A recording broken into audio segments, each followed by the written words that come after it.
बिस्मिल्लाहिर्रहमानिर्रहीम। Standard Capital securities का YouTube channel और scstrade.com।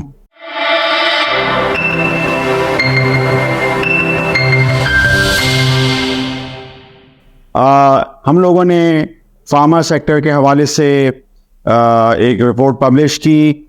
उसका मकसद ये था कि हम देख सकें कि पिछले 1-2 सालों में रिपोर्टेड अकाउंट्स के अंदर कितनी प्रॉपर्टी, प्लांट, इक्विपमेंट में एडिशन या केपेक्स हुआ, कैपिटल एक्सपेंडिचर हुआ, क्योंकि ये चीज़ बहुत ज़रूरी होती है। आगे इसका सेल्स बेनिफिट आता है अगले आने वाले सालों में, फॉलोइंग ईयर्स के अंदर। तो जब आप प्रॉपर्टी, प्लांट एंड इक्विपमेंट में खर्चा करते हैं तो आगे चल के आपके सेल्स और फिर नफ़ा और फिर डिविडेंड, ये सब चीज़ें होती हैं।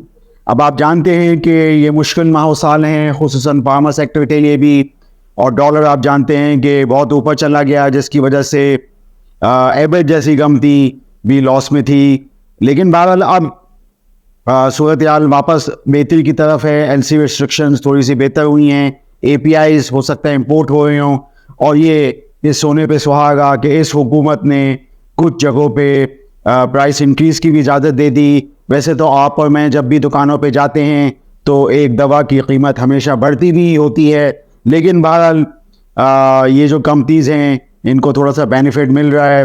तो प्रॉपर्टी, प्लांट एंड इक्विपमेंट की एक्सपेंशन में मैं समझता हूँ कि सबसे ज़्यादा हाईएस्ट जो है वो हाईनून और AGP सबसे बड़ी कंपनी पाकिस्तान के अंदर। काफ़ी एक्विजिशंस और बहुत सारे ब्रांड्स के एक्विजिशंस रही, आप जानते हैं, नोटिस PSX पे आते रहे। एबर्ट जैसी कंपनी, हेलियन जैसी कंपनी, ये property, plant and equipment PPE के अंदर काफ़ी ग्रोथ थी। और डेट इक्विटी रेशो इन कंपनीज़ के देखें तो बहुत ही कम है, बहुत मिनिमल हैं। तो शरिया कंप्लायंस का भी कोई ऐसा इशू नहीं है। और प्राइस टू सेल मल्टीपल अक्सर के 1 से कम प्राइस टू सेल मल्टीपल, और प्राइस टू बुक मल्टीपल देखें तो एवरेज 1.7। तो मतलब आप समझ सकते हैं कि ये कंज्यूमर की कंपनियां जिस पे कि आम आवाम, तो ये ग्रोथ हमेशा से सारी दुनिया में ऐसी कंपनियों में सेल्स ग्रोथ ज़्यादा होती है, इन्फ्लेशन का इफेक्ट आता है। तो फार्मा सेक्टर की हमने कवरेज की, आप देखें और उस हवाले से हमें बताएं। बहरहाल IMF का रिव्यू चल रहा है और IMF का रिव्यू हो जाएगा, लेकिन पाकिस्तान के लिए आइंदा आने वाले माह साल जो हैं वो बहुत सख्त होंगे।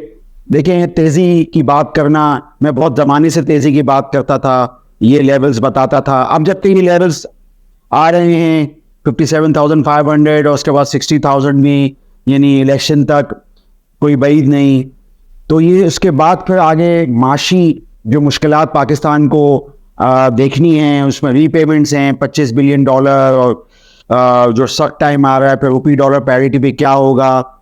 तो ये सब चीज़ें भी सोचने की ज़रूरत है और इसको भी जहन में रखने की ज़रूरत है। तो इस बात के साथ कि हमें डिविडेंड वाले स्टॉक्स पे फोकस करना चाहिए, और ऐसे सेक्टर के जहां जैसे प्रॉपर्टी, प्लांट एंड इक्विपमेंट में इजाफा हो रहा हो, उसको थोड़ा सा देखना चाहिए। आप स्टैंडर्ड कैपिटल सिक्योरिटीज़ के यूट्यूब चैनल को सब्सक्राइब कीजिए और स्नैपशॉट पे जाके कंपनीज़ के प्राइस टू सेल और price to book value multiple, debt equity ratio को देखते रहिए। आपका शुक्रिया। For more details, call us today at 111-111-721. Open an account with Standard Capital Securities. Start investing in your financial future. Talk to our experts and get access to exclusive market research and much more.